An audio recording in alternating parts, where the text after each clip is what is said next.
Par rapport au Francfort, je pense que la première réalisation a été de stabiliser la production, stabiliser les coûts. Euh, on a pu réorganiser les flux à travers l'usine, rendre toute la séquence de production beaucoup plus fluide, améliorer de ce fait la productivité sans augmenter les cadences, mais avec une meilleure organisation. Ça, c'est le premier gain qu'on a eu, effectivement, mais je pense que le gain qu'on a sur le moyen long terme, c'est que ça a changé complètement notre vision de la manière dont on pilote en fait, l'entrée de commande jusqu'à la livraison pour nos clients.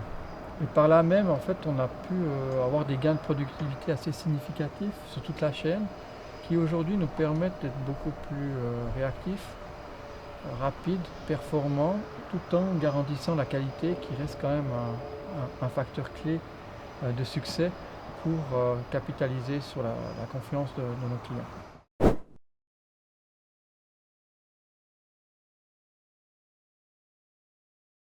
On a pu réduire les délais de livraison de 2 semaines, un gain à peu près d'une semaine, voire même plus. Pour des nouveaux produits pas trop compliqués, mais qui nécessitent quand même une mise en production, on doit passer par le bureau d'études, mais il faut rajouter une semaine.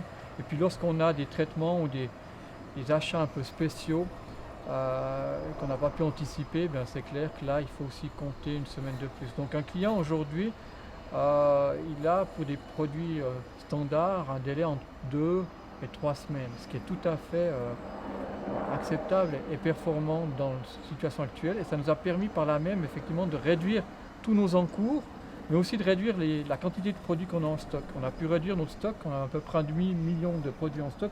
Aujourd'hui, on est à moins de 100 000 francs.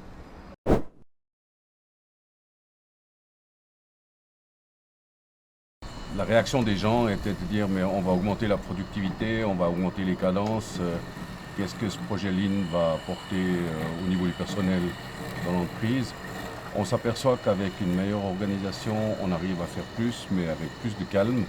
On a introduit la sérénité tout en augmentant la productivité. Et on peut la mesurer assez simplement aujourd'hui par deux indicateurs. C'est le taux d'absentéisme qui est très bas. Et puis deuxièmement, le nombre d'accidents professionnels qui est aussi, lui, depuis le début de l'année, on a eu un accident professionnel. Alors que si je compte l'année passée, je n'ai pas les chiffres en tête, mais je pense à pareille époque, on devait être à 5 ou 6 accidents On a, professionnels. on a aussi un autre impact assez important, c'est la collaboration entre les services. Je pense qu'au niveau de la collaboration, on a un groupe qui s'est créé dans la recherche de solutions, des propositions qui viennent de la base vers le haut, d'une manière beaucoup plus fréquente qu'auparavant. Donc les gens parlent entre eux, cherchent des solutions, euh, trouvent des solutions entre les différents secteurs. Et ça, c'est un des gros avantages de la mise en place du Lean. C'est juste. Il y a une très bonne réactivité. Des problèmes, on en rencontre tous les jours dans la production. Et avant, je dirais qu'il y avait souvent, on était trop tard pour pouvoir apporter des solutions, en tout cas des solutions qui permettaient de ne pas déplacer une production pour le client. Aujourd'hui, de plus en plus, eh bien, nos collaborateurs anticipent, viennent avec les problèmes et on en discute, voire même ils viennent avec une solution. Et par là même, on a gagné aussi en réactivité. Et aussi en motivation indirectement du personnel qui sont beaucoup plus impliqués, beaucoup plus importants dans le flux de production.